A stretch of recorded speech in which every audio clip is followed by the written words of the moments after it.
Hello friends, అప్పుల అప్పారావుని. బాగున్నారా? అందరికీ నమస్తే. నేను నిన్న కొంచెం లేటుగా వచ్చా పనికి. నిద్రపోయి లేయలేదు. మధ్యాహ్నం పోవడానికి లేట్ అయింది, రావడం కూడా రాత్రి 1 అయింది నేను వచ్చేసరికి. మా ఓనర్ లేడు. మా ఓనరు నిన్న తిరునాళ్ళకి వెళ్ళాడు. మా తోటోళ్ళు బేరం చేసేటోళ్ళు ఉన్నారు, లేట్ అయిందని ఉన్నారు. నేను ఈరోజే ఫస్ట్ టైం నిన్ననే లేటుగా రావడం. సరే, లేటుగా వచ్చాను. ఇంక మా ఫ్రెండ్స్ ఉంటే మీరు వెళ్ళిపోండి, నేను ఉంటాలే అని చెప్పి ఉన్నాను. పొద్దున్నే మా ఓనర్ వచ్చాడు. నేను మాట్లాడతా, ఇట్లా అయిందండి, రాత్రి కొంచెం లేటుగా వచ్చాండి, నేను రాలేదన్నాను. ఇక బేరగాళ్ళు ఎవరు ఉన్నారంటే వేరే వాళ్ళు ఉన్నారండి, ఆ పాయింట్ కాడ ఉండేటోళ్ళు ఉన్నారు, నేను వచ్చినా పంపించానండి అన్నాను. ఆయన ఏదేదో ఇంకా కడుపులో పెట్టుకొని కోపపడి మాట్లాడాడు. నాకు కూడా బాగా అనిపించింది.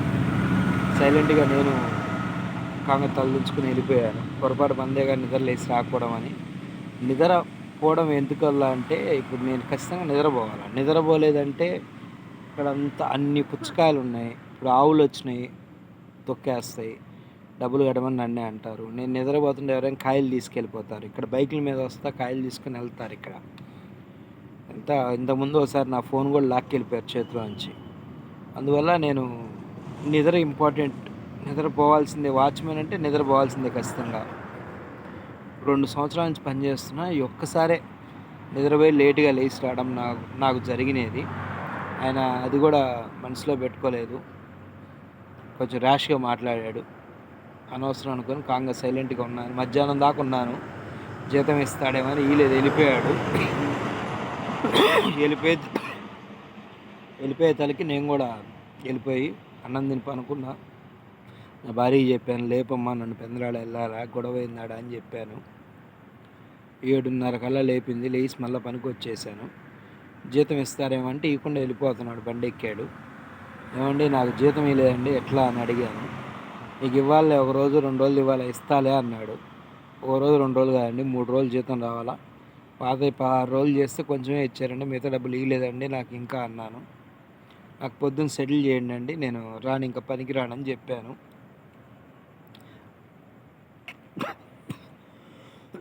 అంతేగా ఫ్రెండ్స్, ఇప్పుడు పనికి నేను రాకపోతే నా తప్పు. డబ్బులు కట్టాలి ఖచ్చితంగా. నేను కట్టకపోతే ఎట్లా? తప్పు కదా.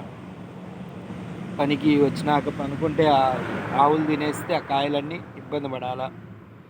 అందువల్ల నేను కూడా వద్దులే, పొగబెట్టా ఫ్రెండ్స్. ఇక్కడ దోమల దెబ్బగా పొగబెట్టాను. అవి బాగా అల్లాడిస్తున్నాయి. ఇక్కడ పనుకుంటే కాదండి, పనికి వస్తే పని 24 గంటలు చేయాల్సిందే. ఉన్నంతసేపు ఆ కాయలకు మనం కాపలు ఉండాల్సిందే. ఏ కాయలు వచ్చి, ఆవులు వచ్చినా, పందులు వచ్చినా, ఎవరైనా ఇట్లా బైక్ మీద వెళ్తా కాయలు తీసుకెళ్ళిపోయినా నేనే జవాబుదారిని. ప్రతి కాయకి నేనే సమాధానం చెప్పాలా. రేపొద్దున ఎట్లా ఉందో సరికి అట్నే ఉండాలి.